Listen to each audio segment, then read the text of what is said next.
This is a video about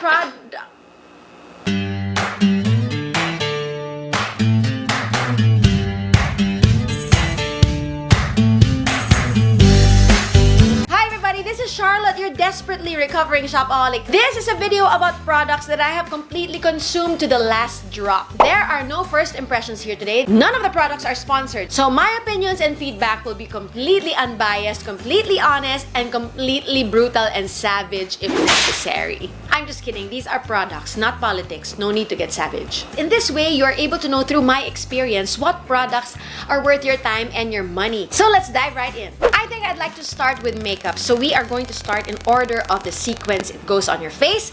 Starting off with my two wrappings of the Face Shop cushion refills. I know there are more popular brands when it comes to cushions, like the Superstay Zoom cushion, there's the April Skin, there's the Laneige, but I keep buying them because I keep refilling my Disney case.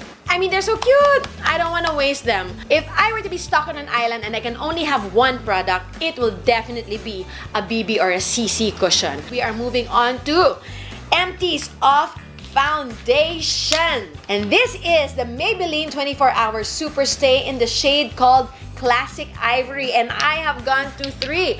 Actually, there will be a 4th, but this one is the lighter shade. And I already have a new one, which I am currently using in my makeup bag. This does not become oily, even if I'm wearing it for a long period of time, or even if I am twerking or doing my high kicks and splits. I'm just kidding. The only splits I have in my life are my split ends. After foundation is concealers, and I have 2 empty containers of the Colourpop No Filter Concealer in the shade Light 10. I have one in Catrice, the Liquid Camouflage Concealer in the shade Porcelain. I also have my former Ride or Die, the Collection Lasting Perfection Concealer in shade Fair. And finally, I have the Revolution Conceal and Define Concealer in the shade C6, which was supposed to be a dupe for the Tarte Shape Tape. Okay, now I've finished up all of these, so I can now gauge which among these are my favorites. And it would have to be the Colourpop No Filter Concealer, because not only does it have a wide shade range, it also has a great consistency and coverage, and it has a very reasonable price when you can get them here in the Philippines. Now, as for the Catrice Liquid Camouflage, I bought this because of Tati. It smells like perfume. Ooh, I mean, why would you put a heavy perfume scent on concealers? What's the purpose? Your eyes can't smell it? It's far from the nose. So there you go, my empty concealer containers with Colourpop in the lead. After concealer is powder, and this is the Nishido Final Powder in the shade called Creamy Glow. I was super late for this discovery. I think it was just last year that I started using it. It is 150 pesos. It is finely milled. It has a few shades. And you know, loose powders are products that you use a lot of. Well, for me, because my face is huge. And then you have to bake under your eyes, and then you have to bake your contour. So I really go through a lot of powders. I am so proud that our local brand came up with such a world-class product. Next up are my eye products. I have 4 empty packs of the AOA Sculpting Brown Pencil in the shade called Caramel, and then I have one in the Face Shop called Light Brown, and one from Sleek, which is in the shade called Light. These AOA pencils outperform these in terms of price, in terms of pigmentation, in terms of smoothness in application. So will I ever purchase this again? The Sleek one? Definitely not. This Face Shop one, it's because it's the lightest color one, so I like using it in the front areas of my eyebrows. So on a buy one take one, I will. But I will consistently use this until something else comes along that is cheaper. Yun lang, that is cheaper. So if there is a cheaper one than this, and one that has a shade like the Nishido Taupe one, which is a warm reddish brown, then that is the only time I will replace this Ride or Die product. I'm just kidding, I'm not gonna throw this. It's gonna be all over, and Manang will kill me.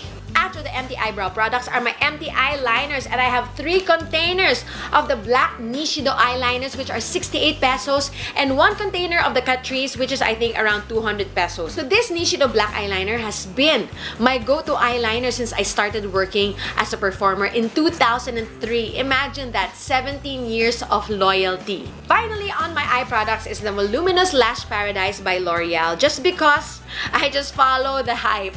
And it was working out for me well anyway. It does not smudge despite my high kicking and splitting on stage. This is a little bit of a higher price in my opinion when it comes to mascaras. I prefer the 300 range. So I'm still on the search for a dupe for this L'Oreal Lash Paradise. Let me know in the comment section down below for your recommendations. Thank you in advance. Finally, for makeup products is this Milani Make It Last Setting Spray, which is supposed to be a primer and a setting spray, which I feel like worked okay. I bought this from one of the resellers. I don't feel like it was anything special, although it was getting rave reviews.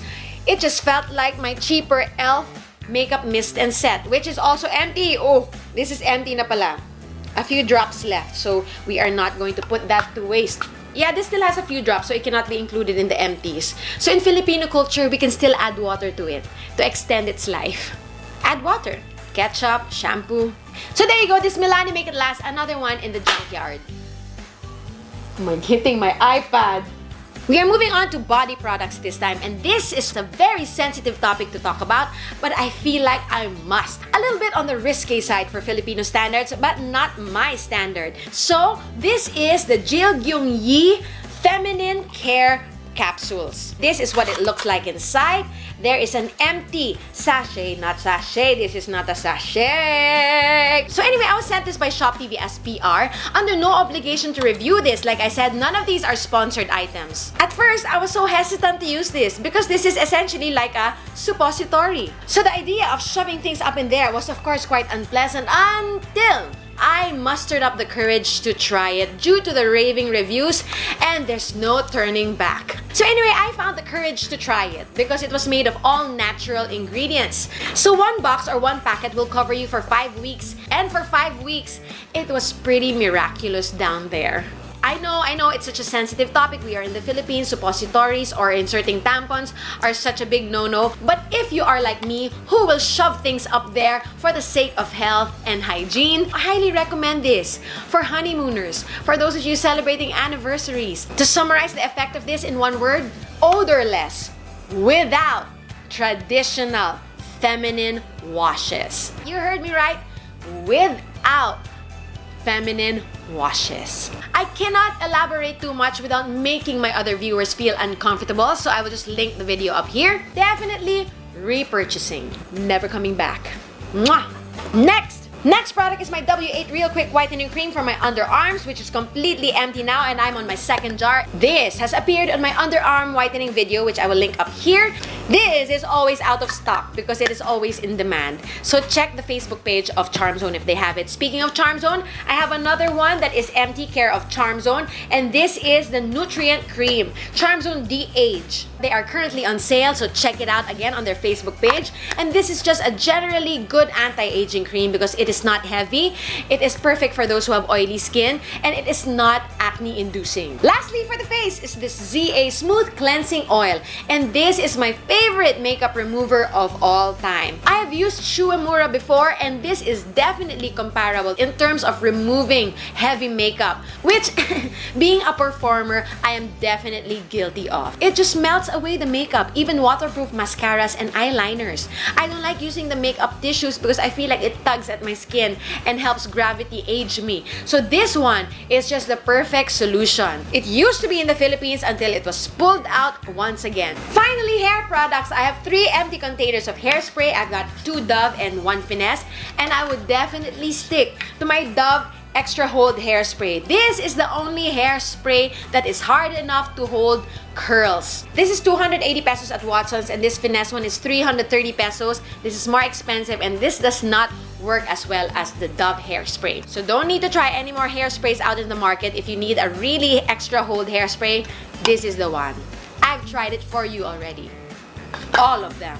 Then we have here the Monea Keratin Blondie Purple Shampoo with a unicorn. It's meant to be. This was 249 pesos in Landmark. And there are only a few options here in the Philippines for us naturally blonde-haired girls for purple shampoo. Because purple shampoo is what keeps the dyed blonde hair blonde and not brassy or coppery or reddish. So because this is out of stock, I bought the one from, I think the brand is called Husk.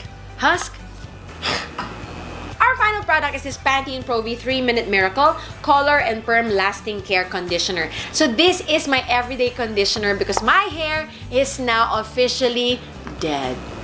So it takes a miracle to revive this dead hair from all the rebonding, from all the coloring, from all the retouching, from all the ironing and curling. Anything less than this, my hair will ignore.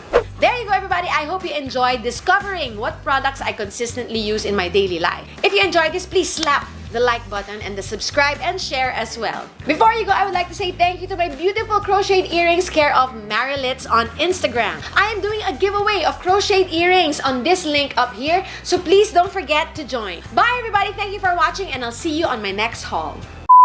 So these are refills. So these are refills. It covers my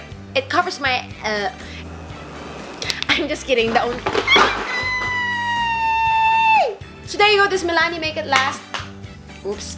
This was my night cream until I ran out. So if you like my skin, go check it out on their Facebook page. Facebook page. If you enjoyed this, please. Before you go, I would like to say thank you to the Instagram shop for my beautiful coral.